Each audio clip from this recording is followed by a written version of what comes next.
ইস্যুর চাপে ইস্যু চাপা বাংলাদেশে এটাই হয়ে থাকে।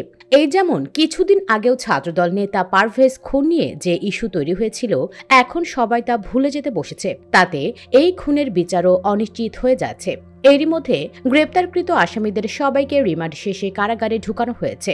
তবে এখনো হদিস নেই সেই দুই মাস্টারমাইন্ড বান্ধবীর। তারা হয়তো খুশি মনেই কোথাও ঘুরে বেড়াচ্ছে। সর্বশেষ প্রধান আসামি মেহেরাজ ইসলাম ও অন্য আসামি হৃদয় মিয়াজিকে রিমান্ড শেষে কারাগারে পাঠানো হয়েছে। ঢাকার অতিরিক্ত chief metropolitan magistrate Mohammad Ziadur রহমানের আদালত এই আদেশ দেন। আদালত সূত্রে জানা গেছে, এদিন আসামিদের আদালতে হাজির করে কারাগারে রাখার আবেদন করেন মামলার তদন্ত কর্মকর্তা বনানী থানার পরিদর্শক AKM মাইনুদ্দিন। মেহেরাজের আইনজীবী জামিন আবেদন করেন, তবে হৃদয় মিয়াজির পক্ষে কেউ জামিন আবেদন করেননি। শুনানি শেষে বিচারক মেহেরাজের জামিন নামঞ্জুর করেন এবং তাদের কারাগারে পাঠানোর আদেশ দেন। আদালতের বনানী থানার সাধারণ নিবন্ধন শাখার উপপরিদর্শক মোক্তার হোসেন এই তথ্য নিশ্চিত করেন। গত 23 এপ্রিল দুপুরে গাইবান্ধা থেকে মেহেরাজকে গ্রেফতার করা হয়। পরে 25 এপ্রিল তার 5 দিনের রিমান্ড মঞ্জুর করেন আদালত। এর আগে 21 এপ্রিল রাতে হৃদয় মিয়াজিকে কুমিল্লার তিতাস উপজেলার মনাইরকান্দি গ্রাম থেকে গ্রেফতার করে র্যাব। 23 এপ্রিল তার 7 দিনের রিমান্ড মঞ্জুর করে আদালত। আলোচিত এই হত্যা মামলায় এরই মধ্যে দুই আসামি দায় স্বীকার করে জবানবন্দি দিয়েছেন। বিপরীতে এই হত্যাকাণ্ডের মূল হোতা দুই বান্ধবীর কোনো হদিস নেই। এতদিন পেরিয়ে গেলেও সাধারণ দুটো মেয়েকে ধরতে পারছেন না পুলিশ। বিষয়টি মোটেও সত্য মনে হচ্ছে না। অনেকেই বলছেন কোনো না কোনোভাবে ওই দুই মেয়েকে বাঁচানোর পায়তারা করা হচ্ছে। দুটো মেয়েকে ধরতে এতদিন লাগে না, হয়তো পুলিশ কোনো কিছু গোপন করছে। জানা যায়, জাহিদুল ইসলাম পারভেজ প্রাইম এশিয়া বিশ্ববিদ্যালয়ের টেক্সটাইল বিভাগের 3য় বর্ষের শিক্ষার্থী ছিলেন।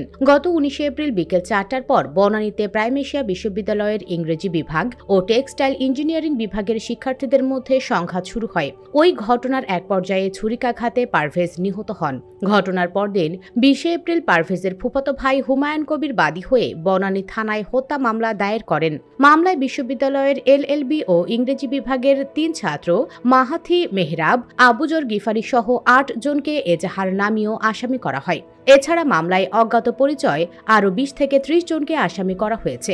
তবে অবাক করা ব্যাপার হলো, পারভেজের ভাই এই মামলায় ওই দুই তরুণীকে আসামি করেনি, যা মোটেও ঠিক হয়নি। কারণ ওই দুই মেয়ের কারণেই তো পারভেজ খুন হয়েছে।